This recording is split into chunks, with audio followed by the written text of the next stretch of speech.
Book 1, Canto 3, The Book of Beginnings, The Yoga of the King, The Yoga of the Soul's Release பார்த்து கொண்டிருக்கின்றோம். Last செஷன்ல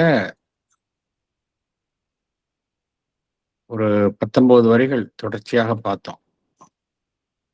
அதுல என்ன அப்படின்னா, வழக்கமாக என்னென்ன இயக்கங்கள் ஒரு மனிதருக்குள் நடைபெறுமோ அதையெல்லாம் பகவான் ஒன்றன் பின் ஒன்றாக வரிசைப்படுத்தி அவையெல்லாம் அந்த இயக்கங்கள் எல்லாம் மன்னர் அசபதி அடைந்திருக்கும் அந்த உயர் உணர்வு நிலையில் அனைத்துமே அங்கு நின்று விட்டன. அந்த இயக்கங்கள் எல்லாமே நின்று விட்டன. எல்லாமே ஒரு மாபெரும் உண்மை. அதில் காணக்கூடிய ஒளி, அதில் அனைத்துமே நின்று போயின. அவருடைய ஆன்மன் முழு விடுதலையற்ற நிலையை அடைந்தது என்று பகவான் குறிப்பிட்டிருந்தார். எதிரெதிரான விஷயங்கள் எல்லாமே, எண்ணங்களினுடைய மோதல்கள், சக்திகளினுடைய மோதல்கள், இந்த பிரபஞ்சம் படைக்கும் பொழுது ஏற்பட்ட அந்த அதிர்வுகள், அதே போல உலகத்தினுடைய ஆசைகளினால் உருவாக்கப்படும் இந்த ஒரு சுழற்சியில் ஈடுபடும் உலகத்தினுடைய ஆசையினால் தோற்றுவித்து ஒரு சுழற்சியில் ஈடுபடும் இயக்கங்கள், கால பெருவெள்ளத்தினுடைய அந்த அதிலிருந்து தோன்றும் வெளிப்பாடுகள், பழையனவெல்லாம் மீண்டும் தோன்றுதல்,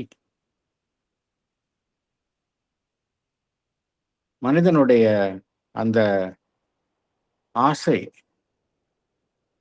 அது தரக்கூடிய துன்பங்கள், அந்த துன்பத்தின் காரணமாகத்தான் இந்த புவி மனிதனுடைய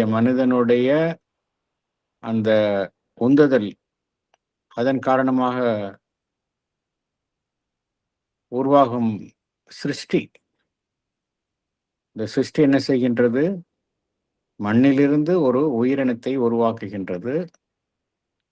இது மனிதனுள் இயற்கையாக இருக்கக்கூடிய அந்த சிருஷ்டிக்கும் அந்த ஆசையின் உந்துதலினால்தான் அனைத்தும் ஏற்படுகின்றது. மனிதன் எதிர்கொள்ளக்கூடிய, இயற்கை வழங்கக்கூடிய, மனிதனுக்கு அளிக்கக்கூடிய துன்பங்கள், வலி, விதிப்பயனால் நடைபெறும் காரியங்கள், அது என்ன செய்கின்றது? நன்மை செய்வோர்க்கும் துன்பத்தையே தருகின்றது. நீண்ட காலம் நிலைத்திருக்கும் மகிழ்ச்சியை குலைக்கும் சோக சம்பவங்கள், அன்பு, அதே சமயம் அதன் மூலம் ஏற்படும் ஒரு துயரம், மேலுலகங்களில் காணப்படும் கடவுளர்களின் போராட்டங்கள், சண்டைகள், இவை எல்லாம் இதெல்லாம் மனிதன் அளவுல பார்க்கணும் அப்படின்னா இதெல்லாம் காணப்படுகின்றன. இவை எல்லாம் அசுபதி இருக்கக்கூடிய நிலையில எல்லாமே மறைந்து விடுகின்றன. அவருடைய ஆன்மன் முற்றிலும் விடுதலை அடைந்தது மாத்திரமல்ல, சாட்சியாக இருப்பது மாத்திரமல்ல, அனைத்தையும் அது கோலோச்சும் நிலையை எட்டியது என்று பார்த்தோம். எவ்வாறு அவருடைய ஆன்மன் முழு விடுதலை அடைகின்றது அப்படிங்கிறத நம்ம பார்த்தோம். இப்பொழுது நம்ம பார்க்க போகும் வரிகள் எல்லாமே எகைன் அசுபதிக்கு ஏற்படும் உயர் உணர்வு நிலையில் ஏற்படும் அனைத்து அனுபவங்களையும் தான் பகவான் விளக்குகின்றார். பேஜ் 33, வரிகள் 403 to 406. Absorbed no more in the moment-ridden flux, where mind incessantly drifts as on a raft hurried from phenomenon to phenomenon, he abode at rest in indivisible time. எல்லாமே அசபதிக்கு ஏற்படக்கூடிய அனுபவங்கள். அவர் அடைந்த நிலையை பற்றி தான் இவை எல்லாமே நாம் இன்றைக்கு பார்க்க போகும் நிலைகளே வரிகள் எல்லாமே அசபதி அடைந்த நிலை, அதனால் அவருள் ஏற்படும் மாற்றம், இவை குறித்து தான் இங்கு விளக்கப்படுகின்றன. Absorbed no more in the moment-ridden flux. நாம் எவ்வாறு வாழ்கின்றோம்? மனிதனை எடுத்துக்கொண்டால் எல்லாமே கணத்திற்கு கணம் வாழ்கின்றோம். கணத்திற்கு கணம் ஏற்படும் கால ஓட்டம், அதில்தான் நாம் மூழ்கி இருக்கின்றோம். அப்சார்ப்ட் மூழ்கி இருத்தல். மொமெண்ட்-ரிடன் கணத்திற்கு கணம் தான் ஏற்படும் அந்த ஓட்டம். ஃப்ளக்ஸ்னா என்ன அர்த்தம்? ஓட்டம். அதில்தான் நாம் மூழ்கி இருக்கோம். ஆனால் அவர் அசபதி அவ்வாறு இல்லை. Absorbed no more in that moment ridden flux. அவர் அவ்வாறு இல்லை. அந்த நீரோட்டம், காலத்தினுடைய நீரோட்டம், கணங்களினுடைய அந்த தோன்றுதலும் மறைதலும், அதில் அவர் தன்னை ஈடுபடுத்திக் கொள்ளவில்லை. Where mind incessantly drifts as on a raft. அந்த நிலையில நம்மளுடைய மனம் எப்படி இருக்கு? ஒரு சாதாரண மனிதனுடைய மனம் எப்படி இருக்கு? இன்செசன்ட்லினா இடத்தோட விடாமல், ட்ரிஃப்ட்னா எங்கேயும் அங்கேயும் அப்படியே அலைக்கழிக்கப்படுதல். As on a raft. ராஃப்ட்னா என்ன அர்த்தம்? மிதவை. ஒரு ஒரு ஆற்றுல நம்ம ஒரு மிதவையை போடுறோம், மிதக்க விடுறோம். அது எப்படி போகும்? இந்த எந்த பக்கம் அந்த ஆறு அடிச்சிட்டு போதோ அப்படிதான் போகும். வேறஸ் ஒரு ஒரு ஒரு போட், படகு பார்த்தோம் அப்படின்னா படகுல சுக்கான் இருக்கும். அது எந்த திசையில போகணுமோ அப்படிதான் பயணிக்கும். ஆனால் ராஃப்ட் என்பது, மிதவை என்பது அது இங்கேயும் அங்கேயும் அலைக்கழிக்கப்படும். அப்படிதான் நம்முடைய மனம் அலைக்கழிக்கப்படுகின்றது. நம்முடைய மனம் hurried from phenomenon to phenomenon. ஒரு நிகழ்ச்சி ஏற்படுகின்றது, பினாமினன் நிகழ்வு வாழ்வுல. அடுத்த கணம் வேறொரு நிகழ்வு ஏற்படுகின்றது. நம்மளுடைய மனம் எப்படி இருக்கு? இங்கிருந்து அங்கு, இந்த ஒரு நிகழ்விலிருந்து இன்னொரு நிகழ்வு என்று தொடர்ந்து அலைக்கழிக்கப்பட்டு கொண்டே இருக்கின்றது. அவ்வாறு அசபதியினுடைய மனம் இல்லை. அதை புரிஞ்சுக்கணும் நம்ம. He abode at rest in indivisible time. அவர் எப்படி இருக்காரு? நம்ம எப்படி இருக்கிறோம்? அசபதி எப்படி இருக்காருன்னு பார்த்தோம் அப்படின்னா, he abode அப்படின்னு என்ன அர்த்தம்? இருத்தல், வசித்தல். எந்த நிலையில் அவர் இருக்கின்றார்? At rest. அட் ரெஸ்ட்னா எந்த விதமான இயக்கமும் இல்லாமல் ஒரு இயக்கமற்ற நிலையில் இருக்கின்றார். இன் இன்டிவிசிபிள் டைம். இன்டிவிசிபிள்னா பகுக்க முடியாத காலம், டைம், காலம். இது மேற்புறமான பொருள். ஆனா இதுக்கு ரொம்ப ஆழமான பொருள் இருக்கு. இந்த வரி ரொம்ப ரொம்ப ஆழமான பொருளை கொண்டது. என்ன புரிஞ்சுக்கணும் அப்படின்னா, நாம் தான் கடந்த காலம், நிகழ்காலம், எதிர்காலம், அப்படிதான் நம்ம மைண்ட் அப்படிதான் இருக்கும். இப்ப இந்த நிமிஷம் திங்க் பண்றோம் அப்படின்னா, இப்ப இந்த நிமிஷம் நம்ம இந்த செயலை பண்றோம். கொஞ்ச நேரம் கழிச்சு நம்ம பாஸ்ட்டுக்கு போயிடுவோம். கடந்த காலத்தை பத்தி திங்க் பண்றோம். அப்புறம் நாளைக்கு என்ன நடக்க போகுது, எதிர்காலத்தை பத்தி திங்க் பண்றோம். ஸோ நம்ம எப்படி இருக்கிறோம்? we live in the divisible time. Past, present and future அப்படிங்கிற ஒரு டிவிஷன்ல தான் சாதாரண மனிதன் இருக்கின்றான். ஆனால் இந்த காலத்தை கடந்து இருக்கக்கூடிய யோகிகள் அவங்க எப்படி இருப்பாங்க அப்படின்னா, காலத்திற்கு அப்பாற்பட்ட நிலை. காலம் அப்படிங்கிறது இங்கதான் இருக்குது. கான்சியஸ்னஸ் நம்ம உயர உயர காலத்தை கடந்து இருக்கின்றோம். அப்ப என்ன எப்படி இருப்போம் அப்படின்னா, இன்டிவிசிபிளா இருப்போம். அந்த காலத்தை பகுக்கவே முடியாது. எல்லாமே ஒரே இடத்துல ஃபியூஸ் ஆயிருக்கும். பாஸ்ட், ப்ரெசன்ட் அண்ட் ஃபியூச்சர் எல்லாமே ஒரே கணத்துல இருக்கும். அதுதான் இன்டிவிஜுவல், பகுக்கவே முடியாது. அவரை பொறுத்த வரைக்கும், அசபதியை பொறுத்த வரைக்கும் கடந்த காலம், நிகழ்காலம், எதிர்காலம் அப்படிங்கிற ஒரு பிரிவினையே இல்லை. எல்லாமே ஒட்டுமொத்தமாக அவரால் பார்க்க முடியும். எல்லாத்தையுமே அவர் முழுமையாக பார்க்கின்றார். பகுத்து பார்ப்பது இல்லை. அதுதான் நீங்க புரிஞ்சுக்கணும். இந்த நிலை யோகத்துல உயர்நிலை எட்டியவர்களுக்கு தான் கிடைக்கும். காலத்தை கடந்த நிலையில் இருப்பது அப்படிங்கிறது. நம்மை போன்ற மனிதர்கள் வந்து இந்த 3 ஏதாவது ஒண்ணு தான் நம்ம இருக்கிறோம். இந்த 3 விஷயங்கள்ல ஏதோ ஒன்று இருந்து கொண்டு நமக்கு என்ன கடந்த காலம் தெரிவதில்லை, அறிவதில்லை. எதிர்காலம் என்ன என்பதையும் அறிவதில்லை. இல்லையா? நம்ம பாஸ்ட் அண்ட் ஃபியூச்சர் இக்னோரன்ட்டா இருக்கிறோம். பிரசன்ட் தான் இருக்கிறோம் நம்ம. இதை வந்து பகவான் எவ்வாறு கூறுகின்றார்? லைவ் டிவைன்ல இதை பத்தி கூறுகின்றார். என்ன கூறுகின்றார்? காலம் காலம் குறித்த அறியாமையில் இருக்கின்றோம். டெம்பரல் இக்னோரன்ஸ் அப்படிங்கிறார். மனிதன் வந்து 7 விதமான அறியாமையில் இருக்கின்றான் என்று பகவான் குறிப்பிடுகின்றார். 7 விதமான அறியாமையில ஒரு அறியாமை என்ன அப்படின்னா காலம் காலம் குறித்த அறியாமை, டெம்பரல் இக்னோரன்ஸ். நம்மை பொறுத்த வரைக்கும் கடந்த காலம் என்னன்னு தெரியாது நம்மளுக்கு, எதிர்காலம் என்ன அப்படிங்கிறதும் தெரியாது. இந்த சமயம் இப்ப என்ன இருக்கோ அதான் தெரியும். வேற யோகிகள் பார்த்தோம் அப்படின்னா அவர்கள் அந்த திருகால ஞானம் உடையவர்கள். அடுத்தது page 33, 407 to 410. As if a story long written but acted now, in his present he held his future and his past, felt in the seconds the uncounted years, and saw the hours like dots upon a page. Again, காலம் குறித்துதான் பகவான் இங்கு குறிப்பிடுகின்றார். காலம் குறித்த குறிப்பு தான் இந்த 4 வரிகளும். காலத்தை எவ்வாறு அசபதி பார்க்கின்றார். As if a story long written but acted now. இப்போ நமக்கு வந்து இந்த சமயத்துல என்ன நடக்குது அப்படிங்கிறது இந்த சமயம் தான் தெரியுது இல்லையா? அதே போல என்ன நடக்க போகுது அப்படிங்கிறது யாருக்குமே தெரியாது. ஸோ நம்ம வந்து நிமிஷத்துக்கு நிமிஷம் வாழ்வை எதிர்கொண்டு வாழ்ந்து கொண்டு இருக்கின்றோம். நமக்கு தெரியாது என்ன நடக்க போகுது அப்படிங்கிறது தெரியாது. ஃபார் எக்ஸாம்பிள், ஒரு ஒரு நாடகத்துல நடிக்கிறாங்க ஒருத்தங்க. நாடகத்தில் நடிக்கிறவங்க வந்து பார்த்தோம் அப்படின்னா அவங்களுக்கு வந்து கம்ப்ளீட்டா வந்து என்ன ஸ்டோரிங்கிறது தெரிஞ்சிருக்கும்.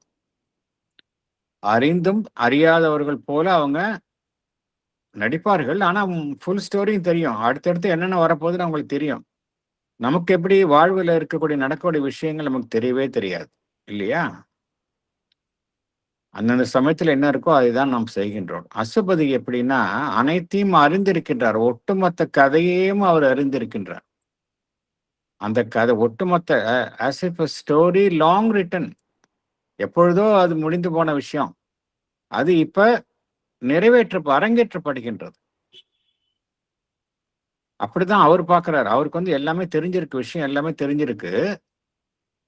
ஏற்கனவே முடிவுபட்ட விஷயம் அது வந்து மெல்ல மெல்ல மெல்ல அரங்கேறுகின்றது. அதை அவர் பார்க்கின்றார். அவருக்கு வந்து அறியாமையில் இல்லை, எல்லாமே தெரிஞ்சுதான் இருக்கின்றது. இது எப்படி முடியும் ஒருவருக்கு அப்படின்னா, எப்பொழுது ஒருவர் அந்த திரிகால ஞானத்தில் இருக்கின்றாரோ, பகுக்க முடியாத காலத்தில் இருக்கின்றாரோ, அவரால் வந்து எதிர்காலம், கடந்த காலம், நிகழ்காலம் ஒட்டுமொத்த அந்த 3ஐயும் இணைத்து பார்க்க முடியும். அதனால அவருடைய உணர்வு நிலையில பார்த்தோம் அப்படின்னா அந்த ஒட்டுமொத்த நிகழ்வுகள் வந்து ஒட்டுமொத்தமா இருக்கும் அவரோட உணர்வு நிலையில. நம்மை போன்ற பகுதியாக இருக்காது. In his present he held his future and his past அப்படிங்கிறார். இப்போ நமக்குத்தான் தெரியும், நமக்கு நிகழ்காலம்னா எதிர்காலம் வேற, கடந்த காலம் வேற அப்படின்னு இருக்கு. அசுபதிக்கு எப்படின்னா அவருடைய கான்சியஸ்னஸ்ல எல்லாமே பிரசன்ட், பாஸ்ட் அண்ட் ஃபியூச்சர் எல்லாமே வந்து ஒன்றாக காணப்படுகின்றது. அவருடைய நிகழ்காலத்துல பார்த்தோம் அப்படின்னா கடந்த காலத்தினுடைய பதிவுகள் எல்லாமே வந்து அனைத்துமே அவருக்கு தெரிகின்றன. நிகழ்காலத்துல அனைத்து கடந்த கால நிகழ்வுகளும் அவருக்கு தெரிகின்றன. அதே போல எதிர்காலத்தில் என்ன வரப்போகின்றதோ அதுவும் தெரிகின்றது. என்ன நிகழப்போகின்றதோ அவரும் தெரிகின்றது. ஆகையினால இது வந்து ஒரு காலத்தை கடந்த நிலை. காலத்தை கடந்த நிலையில இந்த 3 காலம் குறித்த ஞானமும் ஒருவருக்கு இருக்கும். இது ஒருவருக்கு நாமே ஆழ்ந்த தியானத்தில் சொல்லும் பொழுது நமக்கு நேரம் போவதே தெரிவது இல்லை இல்லையா? அதை வந்து நம்ம பிரீஃபா தான் நம்ம அதை வந்து டச் பண்றோம். உயர்ல யோகிகள் பார்த்தோம் அப்படின்னா பகவான் ஸ்ரீ அரவிந்தர் போன்ற யோகிகளுக்கு எப்பொழுதுமே இதே நிலையில் இருப்பார்கள். Felt in the seconds the uncounted years. ஒரு செகண்ட் அப்படின்னா, இப்ப நம்மை பொறுத்த வரைக்கும் ஒரு செகண்ட் அப்படின்னா ஒரு செகண்ட் தான். ஆனால் அசுபதியை பொறுத்த வரைக்கும் ஒவ்வொரு வினாடியும் அவருடைய கடந்த கால ஆண்டுகளினுடைய ஒரு தொகுப்பை அது தன்னுள் கொண்டிருக்கின்றது. அதனுடைய வெளிப்பாடாக இருக்கின்றது. அவருடைய அனைத்து கடந்த கால ஆண்டுகளினுடைய நிகழ்வுகளும் அவைகளினுடைய வெளிப்பாடாகத்தான் அவருடைய ஒவ்வொரு வினாடியும் அமைந்துள்ளது. Felt in the seconds the uncounted year. ஒரு செகண்ட் எடுத்துட்டா அதுல ஒட்டுமொத்த கடந்த காலமும் அதில் அடங்கி இருக்கின்றது அவருக்கு.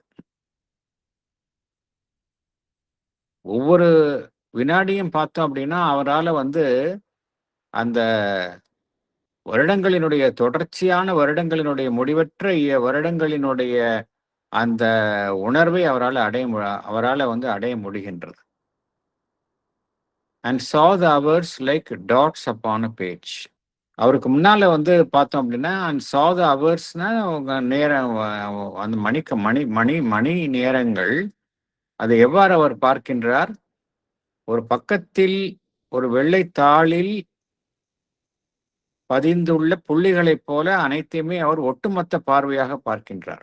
எல்லாமே விஷனா அவருக்கு தெரியுது. காலத்தினுடைய நிகழ்வு என்பது எப்படி ஒரு திரையில பார்க்குறோமோ, ஒரு சினிமா போட்டு பார்த்தா எப்படி இருக்கும், அது போல அவருக்கு எல்லாமே காலத்தினுடைய வெளிப்பாடு என்பது அவருக்கு அவருக்கு முன் காணப்படுகின்ற திரையில் ஒரு ஓட்டமாக எல்லாமே அனைத்துமே தெரிகின்றது. எல்லாத்தையும் ஒரே பார்வையில் அவர் பார்க்கின்றார். அவரால் ஏற்கனவே பார்த்தோம், அவர் இந்த திரிகால ஞானத்தை உடையவராக இருக்கின்றார். அட் ஒன் கிளான்ஸ் அவரால் எல்லாத்தையும் பார்க்க முடிகின்றது. பேஜ் 33, வரிகள் 411 to 412. An aspect of the unknown reality altered the meaning of the cosmic seed. அசுபதிக்கு நம்ம ஏற்கனவே பார்த்தோம், அவர் அந்த பரம்பொருள் இருக்கக்கூடிய நிலையுடன் தொடர்பு கொள்கின்றார். அதுல ஒரு பகுதியைத்தான் அவர் தொடர்பு கொள்கின்றார். an aspect, அதில் இருக்கக்கூடிய ஒரு அம்சத்தை அதனுடனான தொடர்பு ஏற்படுகின்றது. அந்த நம்மால் அறியப்படாத அந்த இறை மெய்மை பரம்பொருள், நம்மால் அறியப்படாத தி அன்னோன் ரியாலிட்டி, டிவைன் ரியாலிட்டி, பரம்பொருள், அதனுடைய ஒரு ஆஸ்பெக்ட், அதனுடனான தொடர்பு அசுபதிக்கு எத்தகைய அனுபவத்தை தருகின்றது என்றால், altered the meaning of the cosmic sea. உலகத்தை அவர் பார்க்கக்கூடிய பார்வையே மாறிவிடுகின்றது. அனைத்திற்கும் பார்த்தோம் அப்படின்னா நாம் காணக்கூடிய பொருள் வேறு. altered the meaning, alteredனா மாறுதல் செய்கிறது. பொருள், ஒவ்வொரு விஷயங்களையும் நம்ம எப்படி பார்க்குறோமோ அந்த பொருள் இந்த உலக காஸ்மிக் சீன், பிரபஞ்ச காட்சிகள்ல பார்க்கக்கூடிய காட்சிகளினுடைய பொருள் முற்றிலுமாக அவர் வேறு ஒரு மாறுபட்ட நிலையில் அவர் பார்க்கின்றார். இது எதன் மூலமாக கிடைக்கின்றது என்றால், அவர் அந்த நம்மால் அறியப்படாத அந்த பரம்பொருளினுடைய ஒரு அம்சம் அத்தகைய ஒரு அனுபவத்தை அவருக்கு தருகின்றது. அவருடைய முழு புரிதலும், ஹோல் பெர்ஸ்பெக்டிவ் மாறிவிடுகின்றது. எல்லாமே புதிய புதிய வெளிச்சத்தில் அவர் காண்கின்றார், புதிய புதிய அர்த்தத்தில் அவர் காண்கின்றார். முழு ரியாலிட்டி இல்லாட்டி கூட ஒரு ஆஸ்பெக்டே அவருக்கு ஒரு அம்சமே அவருக்கு இத்தகைய மாறுதல்களை அவருக்குள் ஏற்படுத்துகின்றது.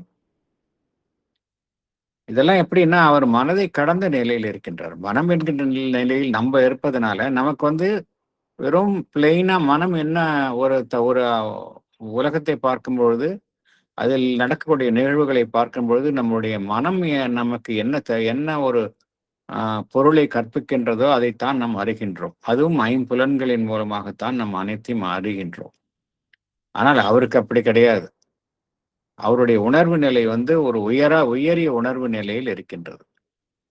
அதனால்தான் அவருக்கு வந்து நம்மால் அறியப்படாத, அறிய முடியாத அந்த பரம்பொருளினுடைய ஒரு அம்சமே அவருக்கு வந்து பார்த்தோம் அப்படின்னா, அவருடைய அவருடைய ஒட்டுமொத்த பிரபஞ்சத்தினுடைய அனைத்து நிகழ்வுகளையும் அதனுடைய அதனுடைய ஹோல் மீனிங், ஒட்டுமொத்த பொருளையும் அவருக்கு வந்து வேறொரு மாதிரி பார்க்கின்றார். அவருடைய வாழ்வினுடைய பொருள், இந்த பிரபஞ்ச வாழ்வினுடைய பொருளே வந்து ஒட்டுமொத்தமாக ஒரு மாறிய கோணத்தில் அவர் பார்க்கின்றார்.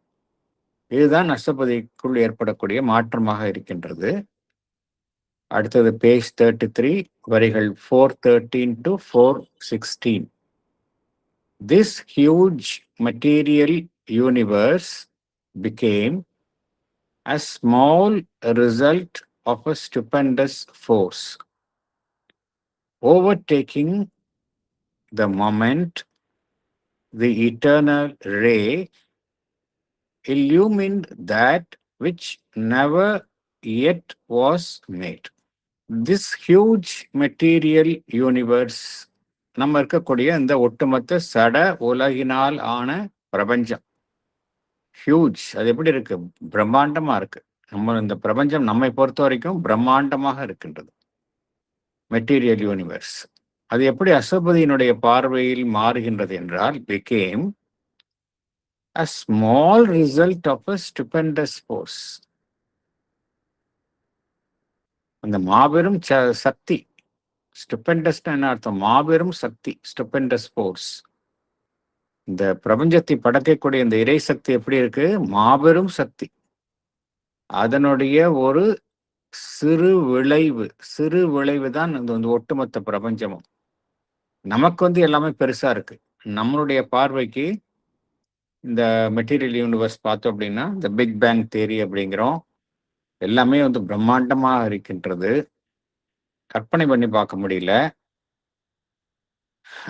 பட் அஷ்டபதி அந்த இறை மெய்மையினுடைய ஒரு அம்சத்தினுடன் தொடர்பு கொள்கின்றார். அதனால் அவருக்கு எத்தகைய அனுபவம் ஏற்படுகின்றது? இந்த ஒட்டுமொத்த பிரபஞ்சமும் ஒரு பகுதியாக காணப்படுகின்றது, ஒரு சிறு பகுதியாக காணப்படுகின்றது. ஒரு சிறு விளைவு, ஒரு மாபெரும் சக்தியினுடைய ஒரு சிறு விளைவு தான் இந்த ஒட்டுமொத்த பிரபஞ்சமும். அத்தகைய அனுபவத்தை அவர் அடைகின்றார். Overtaking the moment the eternal ray illumined that which never yet was made. Overtaking the moment. இப்ப நம்ம இருக்கக்கூடிய ஒவ்வொரு கணமும், அஷ்டபதி இருக்கக்கூடிய அந்த ஒவ்வொரு நம்ம எப்படி வாழ்கின்றோம்? ஒரு கணம் அடுத்த கணம் அடுத்த கணம் அப்படின்னு தொடர்ச்சியாக வாழ்கின்றோம். எல்லாமே சீக்வன்ஸ் ஆஃப் டைம்ல தான் நம்ம இருக்கிறோம். இதுல சாஸ்வதமாக இருக்கக்கூடிய அந்த சுப்ரீம் கான்சியஸ்னஸ், அதிலிருந்து வரக்கூடிய ஒரு ஒரு ஒரு ஒளிக்கீற்று, அது என்ன செய்கின்றது? இந்த இயக்கத்திற்குள் தலையிடு. அது வந்து என்ன செய்கின்றது? அந்த இயக்கத்திற்குள் அது ஊடுருவுகின்றது, தலையிடுகின்றது. இந்த மூமெண்ட் ஆஃப் டைம்ல அது என்ன செய்கின்றது? அந்த தொடர்ச்சியில அது ஒரு ஊடுருவலை ஏற்படுத்துகின்றது, தலையிடுகின்றது. ஒரு சிறிய தலையீட்டை உண்டாக்குகின்றது. என்ன செய்கின்றது? உண்டாக்கி அனைத்தையும் அது ஒளியூட்டுகின்றது. நம்மால் காண முடியாத, காலத்திற்கும் இடத்திற்கும் உட்பட்ட அமைப்புகளில் நம்மால் காண முடியாத விஷயங்களை, நம்மால் காண முடியாத ஒவ்வொரு கணமும் பார்த்தோம் அப்படின்னா அது பாட்டுக்கு மெக்கானிக்கலா அது பாட்டுக்கு ஓடிக்கொண்டே இருக்கின்றது. ஃபார் எக்ஸாம்பிள், ஒரு ஆறு தொடர்ச்சியாக ஓடிக்கொண்டே இருக்கின்றது. ஒரு கும்மெரிட்டாக இருக்கின்றது. ஒரு சின்ன ஓடை ஓடிக்கொண்டே இருக்கின்றது. அப்ப எங்கிருந்தோ வரக்கூடிய ஒரு மின்னல் போன்ற ஒளிக்கீற்று என்ன செய்கின்றது, அந்த ஓடையினுடைய ஒரு பகுதியில் பட்டு அந்த அந்த பகுதியை வந்து அது ஒளியூட்டுகின்றது. ஒளியூட்டி வெளிச்சம் போட்டு காட்டுகின்றது. அதே போலத்தான் இங்க என்ன நடைபெறுகின்றது என்றால், ஒவ்வொரு அந்த கணத்தில் என்ன நடைபெறுகின்றது, சாஸ்வதமாக இருக்கக்கூடிய அந்த ஒளிக்கீற்று எதற்கோ ஒளியூட்டுகின்றது. எதற்கு ஒளியூட்டுகின்றது? இல்லுமின்ட், இல்லுமின்னா ஒளியூட்டுது. that thatன்னா என்ன அர்த்தம்? that which never yet was made. இன்னும் இந்த ஒவ்வொரு கணமும் ஓடிக்கொண்டிருக்கின்றது. அதுல வெளிப்படாத விஷயங்கள் நிறைய இருக்கு. இன்னும் வெளிப்படல. காலத்திற்கும் காலத்திற்கும் இடத்திற்கும் உட்பட்ட நிலையில் வெளிப்படாத விஷயங்கள். என்ன சிருஷ்டியில பார்த்தோம் அப்படின்னா, பரம்பொருளினுடைய சிருஷ்டியில தொடர்ச்சியாக வெளிப்பாடு என்பது நடந்து கொண்டே இருக்கும். அதுல வெளிப்படாத விஷயங்களும் எப்படி இருக்கும்? விதை போன்ற அளவுல இருக்கும். இன்னும் வெளிப்படல. ஆனா அந்த வெளிப்படுவதற்கான சாத்தியக்கூறுகள் அனைத்தும் இருக்கும். அதையெல்லாம் இது வெளிச்சம் போட்டு காமிக்கின்றது. நம்மை பொறுத்த வரைக்கும் பார்த்தோம் அப்படின்னா நமக்கு தெரியாது. ஒவ்வொரு கணமும் ஓடிக்கொண்டே இருக்கு. இன்னும் இந்த ஒவ்வொரு கணத்தின் மூலமாக எந்த விஷயங்கள் எல்லாம் வெளிப்படணும் அப்படிங்கிற விஷயம் நமக்கு தெரியாது. ஆனா அஸ்வபதிக்கு பார்த்தோம் அப்படின்னா ஒவ்வொரு கணத்திலும் அவர் என்ன பார்க்கின்றார்? சாஸ்வதமான ஒளிக்கீற்றினுடைய ஒரு ஊடுருவலின் காரணமாக வெளிப்படாத சாத்தியக்கூறுகள் அனைத்துமே ஒளியூட்டப்பட்டு அவருக்கு காட்டப்படுகின்றன. illumine that which never yet was made. இந்த ரே அப்படிங்கிறது இந்த சுப்ரீம் கான்சியஸ்னஸ், உயர் உணர்வு நிலையிலிருந்து வரக்கூடிய ஒரு ஒளிக்கீற்று. அதைத்தான் பகவானை குறிப்பிடுகின்றார். அதனால என்ன நடைபெறுகின்றது என்றால், என்னென்ன சாத்தியக்கூறுகள் எவையெல்லாம் சிருஷ்டியின் மூலமாக நிகழ வேண்டுமோ, இன்னும் நிகழ வேண்டும், தற்பொழுது நிகழவில்லை, நிகழ வேண்டும், இந்த விஷயங்கள்லாம் அவருக்கு தெரிகின்றது. பேஜ் 33, வரிகள் 417 to 421. Thought lay down in a mighty voicelessness. The toiling thinker widened and grew still. Wisdom transcendent touched his quivering heart. His soul could sail beyond. Thought's luminous bar, mind screened no more the shoreless infinite. எல்லாமே அசுபதிக்கு ஏற்படக்கூடிய அனுபவங்களைத்தான் பகவான் இங்க குறிப்பிடுகின்றார். அசுபதி கிட்ட பார்த்தோம் அப்படின்னா அவருடைய எண்ணங்கள் எல்லாமே வந்து thought lay down in mighty voicelessness. அந்த எண்ணங்கள்லாம் எவ்வாறு இருக்கின்றன? தாட் லே டவுன், கிடப்பில் வைக்கப்படுகின்றன. எப்படின்னா இன் மைட்டி வாய்ஸ்லெஸ்னஸ், சக்தி வாய்ந்த அதே சமயம் ஒரு அமைதியான, முழு அமைதியான நிலையில். சைலண்டா இருக்கு, அதே சமயம் அதுல வந்து சக்தியும் இருக்கின்றது. மைட்டி வாய்ஸ்லெஸ்னஸ் வந்து எல்லாமே அந்த இடத்துல வந்து நிசப்தம், அவ்வளவுதான் இருக்கு. எண்ணம் வந்து நிசப்தமான நிலையில் அங்கு காணப்படுகின்றது. என் thought lay down in mighty voicelessness. For example, நமக்கு உள்ள நம்ம ஒவ்வொரு மனிதனையும் பார்த்து எடுத்துக்கொண்டால் எண்ண ஓட்டங்கள் வந்து தொடர்ச்சியாக நடந்து கொண்டே இருக்கும். எல்லா மனிதனுக்கும் நடந்து கொண்டே இருக்கும். இந்த எண்ண ஓட்டங்கள் அப்படிங்கறத பார்க்கும் பொழுதே வெளியில நம்ம வந்து பேசாவிடலும் கூட உள்ளுக்குள்ள அந்த மென்டல் நாய்ஸ் தொடர்ந்து அந்த உள்ள இருக்கக்கூடிய அந்த மனதினுடைய ஓசை வந்து உள்ள ஒலித்து கொண்டே இருக்கும். வெளியில பேச மாட்டோம், இந்த மென்டல் நாய்ஸ் வந்து ஒலித்து கொண்டே இருக்கும். அசுபதிக்கு அப்படி கிடையாது. அந்த தாட் ஆக்டிவிட்டியே கிடையாது. தாட் லே டவுன் எப்படி கிடத்தி வைக்கப்பட்டிருக்கின்றது, அப்படியே உறங்கி கொண்டிருக்கின்றது. என்ன மைட்டி வாய்ஸ்லெஸ்னஸ். அந்த இடத்துல ஓசையே இல்லைங்கிறதுக்காக அங்க வந்து ஒண்ணுமே இல்லைன்னு சொல்ல முடியாது.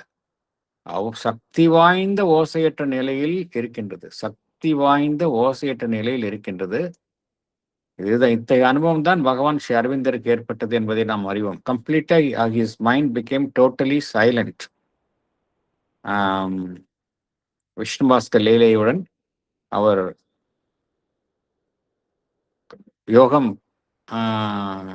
பயில ஆரம்பித்தவுடன் 3 நாட்களில் அவருடைய மனம் முற்றிலுமாக வெற்றிடமாக விட்டது அப்படிங்கிறத பார்த்தோம். அந்த வெற்றிடம் வந்து அவர் தொடர்ந்து நீடித்தது. அவரை விட்டு அகலவே இல்லை அப்படிங்கிறது தான் குறிப்பிடுகின்றது. அடுத்தது அந்த எண்ணத்துக்கு ஒரு சக்தி இருக்கின்றது. அந்த சக்தி வந்து எப்படின்னா, நம்மை பொறுத்தவரைக்கும் நம்ம ஓசைகளின் மூலமாக வெளிப்படுத்துறோம். அவருக்கு பார்த்தோம் அப்படின்னா, ஓசை இல்லாமல் சக்தியுடன் காணப்படுகின்றது. அந்த நிசப்தமான நிலை என்பது ஒரு வலிமையான தன்மையை தன்னுள் கொண்டதாக, சக்தி வாய்ந்த ஒரு நிசப்த நிலையாக அவரிடம் காணப்படுகின்றது. The toiling thinker widened and grew still. The toiling thinker widened and grew still. நம்ம கிட்ட எடுத்துக்கிட்டோம் அப்படின்னா, ஒவ்வொரு மனிதனும் சிந்திக்கின்றான். இந்த சிந்தித்தல் அப்படிங்கிறதாலே எப்படி என்ன ஆயிடுது, அது கூடவே சிந்திப்பது என்ற மனதினுடைய ஒரு அழற்சி காணப்படுகின்றது இல்லையா? கண்டினியூஸா திங்க் பண்ணிட்டே இருந்தோம்னா, மனதில் என்ன ஆகும்? ஒரு டயர்ட்னஸ் வரும். ஏன்னா அது வந்து ஒரு சிந்தனை என்பது ஒரு உழைப்பு இல்லையா? சிந்தனை என்பது ஒரு உழைப்பு. அந்த அந்த அந்த அதைத்தான் பகவான் டாயிலிங் என்ன அர்த்தம்? கடினமாக உழைத்தல். திங்கர். ஒவ்வொரு மனிதன்கிட்டயும் அந்த சிந்தனையாளன் இருக்கின்றான். அவன் உழைத்துக் கொண்டிருக்கின்றான். சாதாரண மனிதனை பொறுத்த வரைக்கும். அஸ்வபதியை பொறுத்த வரைக்கும் பார்த்தோம் அப்படின்னா, அந்த சிந்தனை செய்யும் அந்த அமைப்பு, அவருள் காணக்கூடிய அந்த சிந்தனை செய்யும் அமைப்பு எவ்வாறு இருக்கின்றது? திங்கர் இன் அஸ்வபதி. போராடிக் கொண்டிருக்கும் அந்த அமைப்பு என்ன செய்கின்றது? மெல்ல மெல்ல மெல்ல தன்னை அது விரிவடைய செய்கின்றது. வைடன்ட். தன்னை விரிவடைய செய்வதனால் எந்த நிலைக்கு அது மாறுகின்றது? இறுதியில் அது அமைதி உறுகின்றது. The toiling thinker widened and grew still. தன்னை விரிவடைய செய்கின்றார். அந்த விரிவடைய செய்வதன் மூலம் இந்த எண்ணுவது, சிந்தனை செய்வது என்கின்ற ஒரு செயலற்ற நிலைக்கு மாறிவிடுகின்றது. அந்த இடத்துல ஒரு செயலற்ற நிலை, ஒரு அமைதி காணப்படுகின்றது. இதுல நமக்கு தெரிவிக்கப்படும் செய்தி என்ன அப்படின்னா, நம்முடைய மனம் வந்து தொடர்ச்சியான சிந்தனையில இருக்கு, குழப்பத்தில் இருக்கின்றது அப்படின்னா, அதற்கு ஸ்ரீ அன்னை என்ன கோருகின்றார்கள்? You have to widen your consciousness அப்படிங்கிறாங்க. எப்படி நம்மளுடைய உணர்வு நிலையை விரிவாக்கம் செய்து கொள்வது அப்படின்னா, இயற்கை பறந்து விரிந்து இயற்கையின் முன் நீங்கள் செல்லுங்கள். ஆகாயத்திற்கு கீழோ, இயற்கைக்கு முன்னரோ, மலைத்தொடருக்கு முன்னரோ, இல்ல சமுத்திரத்திற்கு முன்னரோ இருந்து கொண்டிருந்தோம். நம்மளுடைய அந்த எல்லாமே கான்சியஸ்னஸ் வைடன் ஆகும் அப்படிங்கிறாங்க. இந்த வைடனிங்ல என்ன ஆகும் அப்படின்னா, நம்மளுடைய மனம் வந்து அப்படியே வந்து அமைதியாயிடும். இந்த ப்ராசஸ் தான் இங்க பகவான் எக்ஸ்பிளைன் பண்றார். நம்ம வந்து நம்மை விரிவு செய்து கொண்டால், மனம் என்கின்ற உணர்வு நிலையை நம்ம விரிவு செய்து கொள்ளும் பொழுது, இந்த ரெஸ்ட்லெஸ்னஸ், எப்பொழுதுமே ஒரு அமைதியற்ற நிலை, ஒரு கவலை, பயம், இந்த டென்ஷன் எல்லாம் குறைஞ்சிரும் அப்படிங்கிறாங்க. ஏன் அப்படின்னா, எதனால வந்து விரிவடைய செய்தலும் அமைதியுறுதலும் எப்படி லிங்க் ஆகுது அப்படின்னா, நமக்கு வந்து எப்படி அசோசியேஷன், பகவான் என்ன சொல்றார்? நம்மளுடைய சிந்தனை செய்யும் மனதை விரிவடைய செய்யணும். விரிவடைய செய்வதன் மூலமாக நம்மால அமைதியை எட்ட முடியும் அப்படிங்கிறாரு. இது எப்படி அதுக்கு பின்னால் இருக்கக்கூடிய உண்மை என்ன அப்படின்னா, இந்த பிரபஞ்சத்துல வந்து எது எங்கும் வியாபித்திருக்கின்றது அப்படின்னா அமைதி இல்லையா? உலகம் அப்படிங்கிற அட்மாஸ்பியர்ல வந்த அப்புறம் தான் அந்த நாய்ஸ் வருது.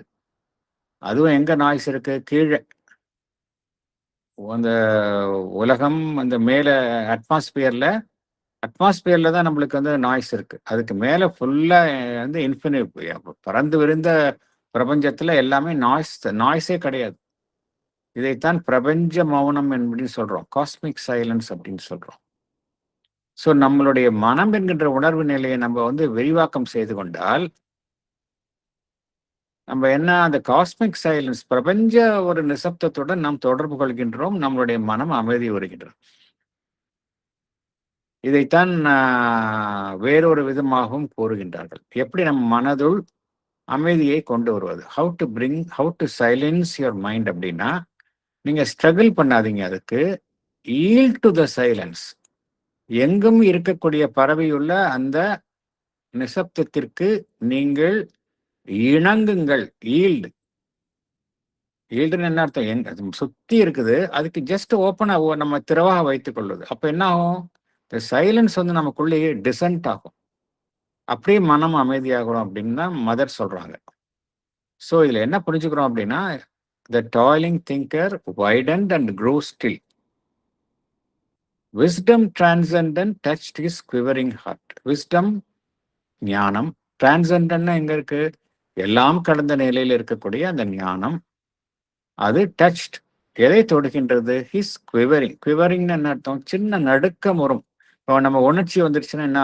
உணர்ச்சியில நம்ம பேசுறோம் அப்படின்னா உதடுகள்ல வந்து துடிப்பு ஏற்படும். உதடுகள் துடிக்கும், முகத்துல ஒரு துடிப்பு இருக்கும். அதுதான் குவிவரிங்னு பேரு. குவிவரிங் ஹார்ட். அவருடைய உணர்ச்சிகளால் நடுக்கமுறும் அந்த இதயத்தை எது தொடுகின்றது? எல்லை கடந்த நிலையில் இருந்து வரும் அந்த ஞானம். ஏன்னா ஒரு மனிதனுடைய இதயம் எப்பொழுதுமே பார்த்தோம் அப்படின்னா நமக்கு வந்து எதிர்பார்ப்புகள் இருக்கும், இமோஷன்ஸ் இருக்கும். அதனால எப்பொழுதுமே ஒரு படபடக்கும் நிலையில் தான் ஒரு மனிதனுடைய இதயம் எப்பொழுதுமே இருக்கும். அதே மனிதனுக்கு வந்து அந்த ஞானம், உயர்நிலையிலிருந்து ஞானம் அவனுக்கு கிட்டும் பொழுது அந்த படபடக்கும் இதயம் வந்து மெல்ல மெல்ல மெல்ல ஒரு அமைதியான நிலையை எட்டும். இந்த நிலை அசுபதிக்கு எட்டுகின்றது அப்படிங்கிறார். His soul could sail beyond thought's luminous bar அப்படிங்கிறார். இப்போ மனிதனை எடுத்துக்கலாம். மனிதனை எடுத்துக்கொண்டால் நம்பர் 1, நம்மளுடைய ஆன்மன் இருக்கின்றது என்பதை நமக்கு கன்செப்சுவலா தான் தெரியும். ஆன்மன் இருக்கிறது அப்படிங்கிறத நம்மால புரிஞ்சுக்க முடியல, அறிந்து கொள்ள முடிவதில்லை. நமக்கு ஏன் நம்மால் அறிந்து கொள்ள முடிவதில்லை? நம்மிடம் காணக்கூடிய இயக்கம் எல்லாமே பார்த்தோம் அப்படின்னா மனம் சார்ந்த இயக்கங்கள் தான். எண்ண ஓட்டங்கள், மனம் சார்ந்த இயக்கங்கள், உணர்ச்சிகள், இதெல்லாம் தான் நமக்கு இருக்கு. இதுதான் நம்மளுடைய இந்த சர்ஃபேஸ் மேற்புற அமைப்புல இந்த 3 விஷயங்கள் தான் மேலோங்கி காணப்படுகின்றது. ஆகையால் நம்மளுடைய ஆன்மன் எப்படி இருக்கு? நம்முடைய மனதில் தோன்றும் எண்ணங்கள் என்கின்ற அமைப்பில் சிறைப்பட்டு இருக்கின்றது நம்மளுடைய ஆன்மன். சாதாரண மனிதனை எடுத்துக்கொண்டால் அவனால் என்ன காரணத்தினால், அதனாலதான் சொல்றாங்க ஃபர்ஸ்ட் ஸ்டெப் வந்து உள்ள இருக்கக்கூடிய நம்மளுடைய சைக்கிக் பீயிங்கை நம்ம வந்து எட்ட வேண்டும் என்றால் மனதை அமைதி வர செய்யணும் அப்படிங்கிறாங்க. Silence your mind, com your mind. அப்பதான் உள்ள போக முடியும். அதர்வைஸ் வி கான் கோ.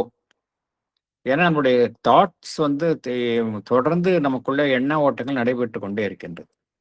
ஆனால் அஷ்டபதிக்கு எப்படி? His soul could sail beyond, பயணிக்க முடிகின்றது. இங்க பகவான் வந்து இந்த ஷிப்பு, ஓஷன், துறைமுகம், இது சம்பந்தப்பட்ட விஷயங்களை இந்த பேசுறாரு இங்கோ. His soul could sail beyond thought's luminous bar அப்படிங்கிறாரு. எண்ணங்கள் வந்து பார்த்தோம் அப்படின்னா மனிதனுக்கு இருக்கு. மனம் என்கின்ற நிலையில மனிதன் அப்படிங்கிறனாலே மனம் தான் அவனுக்கு உச்சகட்ட நிலையாக செயல்படுகின்றது. மனம் வந்து பார்த்தோம் அப்படின்னா நமக்கு நோ டவுட் மனம் என்பது அறிவை கொண்டு செயல்படுகின்றது. அதன் மூலமாக நமக்கு சிறிதளவுக்கு நமக்கு ஞானம் கிட்டுகின்றது, ஒளி கிட்டுகின்றது. எண்ணங்களின் மூலமாக நமக்கு ஒளி கிட்டுகின்றது. இருந்தாலும் அதே எண்ணங்கள் தான் நம்மளுடைய ஆன்மன் அதிலிருந்து விடுபடாமல் அதை சிறைப்படுத்திய வண்ணம் இருக்கின்றது. ஆனால் அசுபதிக்கு எப்படி இருக்கு அப்படின்னா, அவருடைய எண்ணங்கள் என்னதான் ஒளி பொருந்தி இருந்தாலும் அதனால் ஏற்படும் தடைகளை மீறி அது பயணிக்கின்றது அவருடைய ஆன்மன். his soul could sail beyond thoughts luminous bar. பார்னா தடை. தாட்ஸ் லியூமினஸ் என்ன அர்த்தம்? அந்த எண்ணங்கள் எண்ணங்கள் வந்து ஒளியூட்டும் வகையாக இருந்தாலும் கூட அவைகளினுடைய கட்டுப்பாட்டிலிருந்து அவருடைய ஆன்மன் விலகி பயணிக்கின்றது என்று குறிப்பிடுகின்றார். ஒரு தடுப்புச் சுவர் இருக்கு, அதை தாண்டி செல்கின்றது. எண்ணம் என்பது என்னதான் ஒரு உயர்வான நிலையில் இருந்தாலும் அதையும் தாண்டிதான் ஒரு மனிதனுடைய ஆன்மன் செல்ல விரும்புகின்றது. மைண்ட் ஸ்கிரீன்ட் நோ மோர் த ஷோர்லெஸ் இன்ஃபினிட் அப்படிங்கிறார். ஆஸ் யூஷுவல் பார்த்தோம் அப்படின்னா மனிதனுடைய மனம் வந்து என்ன செய்கின்றது? அனைத்தையுமே வந்து சிறிது மைண்ட் ஸ்கிரீன் என்ன அர்த்தம்? நம்மிலிருந்து ஒன்றை திரை போட்டு மறைப்பது, அதுதான் ஸ்கிரீன் அர்த்தம். எதை மறைக்கின்றது? Mind screened no more. No மோர்னா அதை அவ்வாறு மறைப்பதை நிறுத்துகின்றது. எதை அவ்வாறு மறைப்பது எதை மறைப்பதிலிருந்து நிறுத்துகின்றது என்றால் மைண்ட் ஸ்கிரீன் நோ மோர் த ஷோர்லெஸ் இன்ஃபினிட். கரைகளே இல்லாத அந்த எல்லையற்ற தன்மை இருக்கின்றது. அதை நம்முடைய மனம் அதனுடைய திரை போட்டு நம்மிலிருந்து மறைக்கின்றது. ஆனால் அசுபதிக்கு அவ்வாறு இல்லை என்று குறிப்பிடுகின்றார். இது என்ன அர்த்தம் அப்படின்னா, நம்ம ஒவ்வொருவருடைய மனமும் பார்த்தோம் அப்படின்னா அது அனைத்தையுமே என்ன செய்கின்றது? பகுத்து பகுத்து சிறிதாக உருவாக்குகின்றது. இன்ஃபினிட்டா இருந்தாலும் அதை ஃபைனைட்டா தான் மைண்டு பார்க்கும். ஃபைனைட்டா நம்ம ஒரு விஷயத்தை எடுத்துக்கிட்டோம்னா சின்னதா எடுத்துக்கொண்டு தான் நம்ம பகுத்து ஆராய்கின்றோம். மனதினுடைய செயல்பாடே அப்படிதான். பார்ட்டா தான் அதை எடுத்துக்கொண்டு அனலைஸ் பண்ணும். அதுக்கு வந்து ஹோலிஸ்டிக் பர்செப்ஷன் கிடையாது. அதனால என்ன நடைபெறுகின்றது? நமக்கு அந்த எல்லையற்ற தன்மையினுடைய பார்வை நமக்கு கிட்டாமல் போகின்றது இல்லையா? மைண்டு தான் தடையா இருக்கு அதுக்கு. நான் அசுபதிக்கு அது மாதிரி இல்லை. அவருடைய மனதினுடைய சுவர்களை கடந்த நிலையில் அவர் இருக்கின்றார். Is gone beyond the wall of the mind. அதுதான் இந்த ஷோர்லெஸ் இன்ஃபினிட் என்று பகவான் குறிப்பிடுகின்றார். ஏன்னா மைண்ட் அப்படிங்கிற நிலையில் இருக்கிற வரைக்கும் நம்ம வந்து ஒரு ப்ரொடெக்டட் அட்மாஸ்பியர்ல தான் இருக்கிறோம். ஆனால் நம்ம அதை கடந்து செல்லணும். நோ டவுட் மனம் நமக்கு வந்து ஒரு ஒளியை நமக்கு வழங்கினாலும் அது வந்து தடையாகத்தான் மனிதனுக்கு இருக்கின்றது. பகவான் அசுபதி அதை அவர் கடந்து செல்கின்றார். பேஜ் 33, 34, 422 to 426 5 வரிகளை பார்க்கலாம். Across a void retreating sky he glimpsed, through a last glimmer and drift of vanishing stars, the superconscient realms of motionless peace, where judgment ceases and the word is mute, and the unconceived lies pathless and alone. அற்புதமான வரிகள். இதில் நம்ம பார்க்கலாம். இப்போ முதல் 2 வரிகளை பார்க்கலாம்.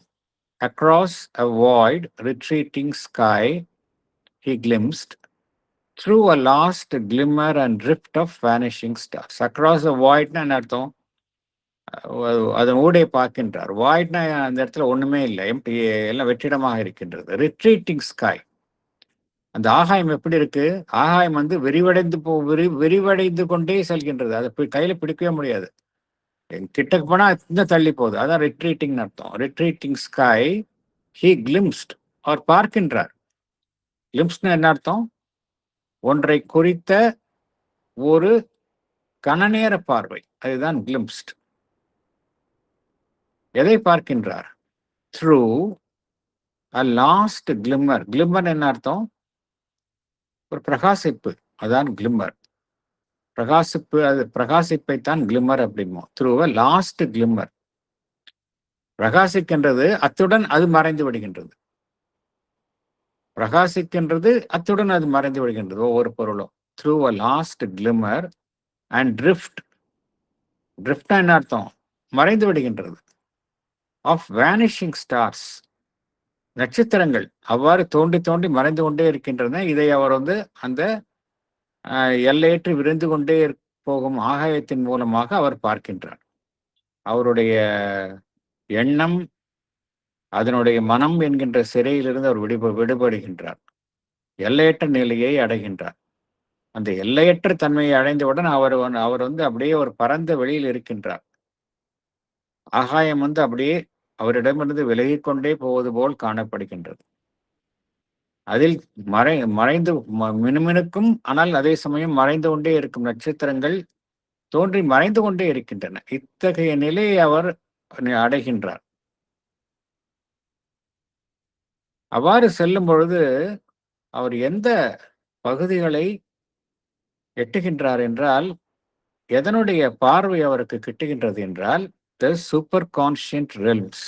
Super கான்ஷியன்ட்னா உயர் உணர்வு தளம். நம்மளுடைய மனம் என்கின்ற உணர்வு நிலைக்கு அதி உயரத்தில் இருக்கக்கூடிய உணர்வு தளங்களே நாம் சூப்பர் கான்ஷியன்ட் அப்படிம்போம். சூப்பர் கான்ஷியன்ட் ரெல்ம்ஸ், அந்த தளங்கள் ஆஃப் மோஷன்லெஸ் பீஸ். அந்த தளங்கள்லாம் எப்படி இருக்கு? எவ்வித இயக்கமும் இல்லை, ஆனால் பரிபூர்ண அமைதி அங்க இருக்கு. சற்றும் மாற்றம் இல்லாத அமைதி, அதுதான் மோஷன்லெஸ் பீஸ், அன்டிஸ்டர்ப்டு பீஸ். எந்த விதமான மாற்றத்திற்கும் உட்படாத ஒரு அமைதி அந்த உயர்வான தளங்களில் அவர் எட்டுகின்றார். Where judgment ceases and the word is mute. ஒருவருக்கு கம்ப்ளீட்டா பீஸ், மைண்ட் கம்ப்ளீட்டா மைண்ட்ல பீஸ் வந்துருச்சு அப்படின்னா, வேர் ஜட்ஜ்மெண்ட் சீசஸ், நம்ம அந்த கணிப்பதே விட்டு விடுவோம். We don't judge because we are able to see things. Where judgment ceases and the word is mute. அங்க பேச்சு கம்ப்ளீட்டா அமைதியாகின்றது. பேச்சே இல்லை, கம்ப்ளீட் சைலன்ஸ். அந்த நிலையை நம்ம கணிப்பதே விட்டு விடுவோம். ஏன்னா இந்த ஜட்ஜ்மெண்ட்டும் பார்த்தோம் அப்படின்னு சரி, வார்த்தையும் பார்த்தோம் இருந்தாலும் சரி, இதெல்லாம் எதற்கு உட்பட்டவை? மனம்தான் அனைத்தையுமே கணிக்கின்றது. மனம்தான் தன்னுடைய எண்ணங்களை வார்த்தைகளின் மூலமாக வெளிப்படுத்துகின்றது. ஆனால் ஒரு தளத்திற்கு மேல போனா மனத்தினுடைய செயல்பாடு நின்று விடுகின்றது, பூரண அமைதி வருகின்றது. பூரண அமைதி வந்தவுடன் அந்த இடத்துல என்ன ஆகுது? இந்த ஜட்ஜ்மெண்ட், கணிப்பு என்பதும் நின்று விடுகின்றது. வார்த்தை என்பது மௌனமாகி விடுகின்றது. இந்த நிலையை அஷ்டபதி எட்டுகின்றார். And the unconceived lies pathless and alone. அந்த இடத்துல என்ன பார்க்கிறார் அவரு? அண்ட் தி அன்கன்சீவ்ட், நம்மால் அறிய முடியாத, something which is beyond perception. எது? பரம்பொருள். அதுதான் அன்கன்சீவ்ட். கேபிட்டல்ல பகவான் கொடுத்திருக்கின்றார். லைஸ், பரம்பொருள் எப்படி இருக்கு? பாத்லெஸ். பரம்பொருளை அடைவதற்கு ஏதோ ஒரு பாதை சொல்லி, இந்த பாதையில போனாதான் பரம்பொருளை எட்ட முடியும்னு யாராவது சொல்ல முடியுமா? கிடையாது. Truth is pathless. எந்த பாதையில வேணாலும் அடையலாம். அதுதான் அத்தகைய பரம்பொருள், நம்மால் அறிய முடியாத பரம்பொருள் அங்கு இருக்கின்றது. And alone, all by itself. என்ன அர்த்தம்? அலோன் என்ன அர்த்தம்? இங்க தனியா இருக்கா அப்படின்னு அர்த்தம் கிடையாது. அது தானாகவே சுயம்புவாகவே இருக்கின்றது, எதையும் சாராமல் இருக்கின்றது, அப்சல்யூட்டா இருக்கு. அதுதான் அர்த்தம் இங்கே. அலோன் அப்படின்னா என்ன அர்த்தம்? நம்ம சொல்ற அலோன் அது கிடையாது. It is all by itself. அது எதையும் சார்ந்து இல்லாமல் இருக்கின்றது.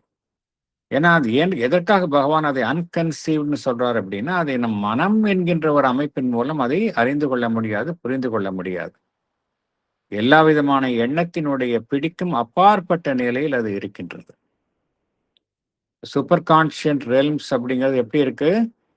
நம்முடைய நார்மல் கான்சியஸ்னஸ் எப்படி இருக்கோ அதற்கு அப்பாற்பட்ட நிலையில் இருக்கின்றது. அதனால அப்புறம் பகவான் எப்பொழுதுமே இந்த அலோன் அப்படிங்கிற வார்த்தையை சாவித்திரியில் அடிக்கடி உபயோகிக்கின்றார்.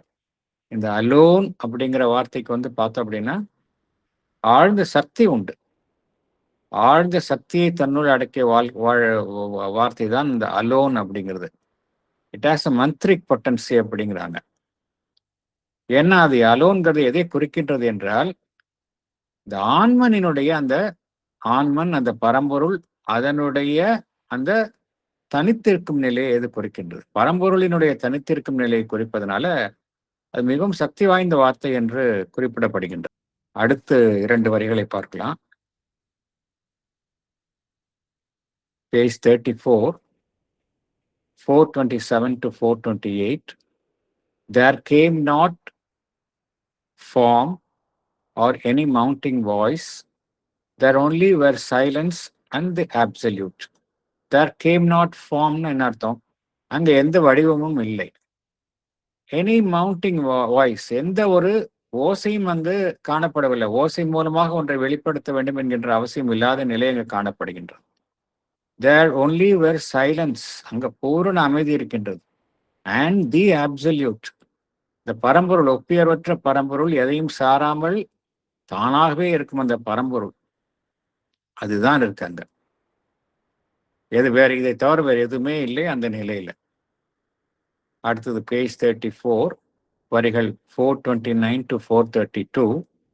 Out of that stillness mind newborn arose and woke to truths once inexpressible, and forms appeared dumbly significant, a seeing thought, a self-revealing voice. Out of that stillness, ஏற்கனவே பார்த்தோம் கம்ப்ளீட் ஸ்டில்னஸ், சைலன்ஸ் ஆயிடுச்சுன்னு பார்த்தோம். அங்க ஓசையே இல்லை அப்படிங்கிறத பார்த்தோம். அதுலேருந்து என்ன வந்தது? மனம் புதியதாக ஒரு புதிய மனம், அத்தகைய நிலையில் மனம் ஒரு புதிய நிலையை எட்டுகின்றது. ஏற்கனவே இருக்கக்கூடிய மனம்தான் அது இந்த அனுபவத்தின் காரணமாக ஒரு புத்துயிர் பெறுகின்றது. நியூபார்ன் மைண்ட் நியூபார்ன் அரோஸ், ஒரு புத்துயிர் பெற்ற மனம் அது அங்கு உருவாகின்றது. ஏன்னா அவர் அமைதியை எட்டுகின்றார், பூரண மௌனத்தை எட்டுகின்றார், ஆல்மோஸ்ட் இந்த நிர்வாணிக் ஸ்டேட் அப்படிங்கிற நிலையை எட்டுகின்றார். But that is not the end. அதுதான் நீங்க பகவான் குறிப்பிடுகின்றார். அது எல்லை, அது இறுதிய எல்லை கிடையாது. அதன் மூலமாக அவருடைய மனம் புதிதாக புத்துயிர் பெற்று பிறக்கின்றது அப்படிங்கிறார். அதனால அந்த அவருடைய அசுபதியினுடைய அனுபவம், இந்த சைலன்ஸ் அண்ட் அலோன்னஸ், அது அல்டிமேட் கிடையாது. கொஞ்சம் பொறுமையாக காத்திருந்தால் அதை விட உயரிய அனுபவங்கள் ஒருவருக்கு கிட்டும் என்றுதான் பகவான் ஸ்ரீ அரவிந்தர் தன்னுடைய அனுபவத்தை அவ்வாறு கூறுகின்றார். அவருக்கு விஷ்ணு பாஸ்கர் லீலையுடன் அவருடைய எக்ஸ்பீரியன்ஸ் 3 நாள்கள் பூரண மௌனம் நிர்வாண எக்ஸ்பீரியன்ஸ் கிடைச்சிருச்சு. ஆனால் அவர் அத்துடன் நின்று விடுவதில்லை. நான் அதையும் பின்தொடர்ந்து சென்றேன், எனக்கு பல்வேறு உயரிய அனுபவங்கள் கிட்டியது, அதனால நிர்வாணா என்பது அல்டிமேட் கிடையாது என்று பகவான் கூறுகின்றார். ஆகையினால் இதே அனுபவம் தான் இங்கு அசுபதிக்கும் ஏற்படுகின்றது. And woke to truths once inexpressible. புதிய உண்மைகள், நம்மால் விளக்க முடியாத, விவரிக்க முடியாத உண்மைகள் எல்லாம் அவருக்கு தெரிய வருகின்றன. And woke truths once inexpressible. வார்த்தைகளால் வெளிப்படுத்த முடியாத உண்மைகளுக்கு எல்லாமே அவருக்கு தெரியப்படுத்தப்படுகின்றன. அந்த அவேர்னஸ் வருது அவருக்கு. இதெல்லாம் முந்தைய நிலையில் அவரால் வெளிப்படுத்த முடியாதது. அப்புறம் வடிவங்கள் தோன்றுகின்றன. And forms appeared. இந்த ஃபார்ம்ஸ் எப்படி இருக்கு? Dumbly significant. தன்னுடைய முக்கியத்துவத்தை அது காட்டுகின்றது. எவ்வாறு காட்டுகின்றது? அது குறித்த எவ்வித ஓசையும் வார்த்தைகளின் மூலமாக வெளிப்படுத்துதலும் இல்லாமல் காட்டுகின்றது. நம்ம ஒன்றை வெளிப்படுத்தணும் அப்படின்னா எப்படி பண்றோம்? வார்த்தைகளின் மூலமாக நம்முடைய முக்கியத்துவத்தை நாம் அறிமுகம் செய்கின்றோம் வெளி உலகிற்கு. ஆனால் அங்க இருக்கக்கூடிய வடிவங்கள்லாம் எப்படி இருக்கு? அதோடைய தோற்றமே அதனுள் இருக்கக்கூடிய முக்கியத்துவத்தை தானாகவே வெளிப்படுத்துகின்றது. எவ்விதமான ஒரு வெளிப்புற ஓசையின் மூலம் வெளிப்படுத்தும் நிலை இல்லாமல் அனைத்துமே தானாகவே வெளிப்படுத்தப்படுகின்றன. அனைத்தினுள் இருக்கக்கூடிய முக்கியத்துவமும். A seeing thought, a self-revealing voice அப்படிங்கிறார் பகவான். A seeing thought அப்படின்னா அவருடைய எண்ணங்கள் எல்லாம் எப்படி இருக்கு அப்படின்னா, எண்ணங்கள் தன்னுள்ளே பார்வையை கொண்டதாக இருக்கின்றது. இப்ப நமக்கு பார்த்தோம் அப்படின்னா வெளியிலிருந்து ஐம்புலன்களின் மூலமாக ஒன்று கிட்டுகின்றது, பார்வையினால் பார்க்கின்றோம், அதன் மூலமாக எண்ணங்கள் வருகின்றது, அதன் மூலமாக பார்த்தோம் அப்படின்னா ஒன்றை அறிந்து கொள்கின்றோம். அங்க அப்படி கிடையாது. அங்க எண்ணங்களே பார்வையை கொண்டதாக இருக்கின்றது. நம்முடைய நிலைக்கு முற்றிலும் மாறாக இருக்கின்றது. A self revealing voice. நாம வெளியில இருந்து ஒரு விஷயத்தை உள்ள வாங்கிக்கிறோம், வாங்கி கொண்டு அதை நாம் வார்த்தைகளின் மூலம் வெளிப்படுத்த முயலுகின்றோம். அங்க அப்படி கிடையாது. தானாகவே இருக்கக்கூடிய, தன்னுள் இருக்கக்கூடிய விஷயத்தை அது தன்னிலிருந்தே வெளிப்படுத்துகின்றது. A self revealing voice. இன்ஸ்டிங்டிவா வருது.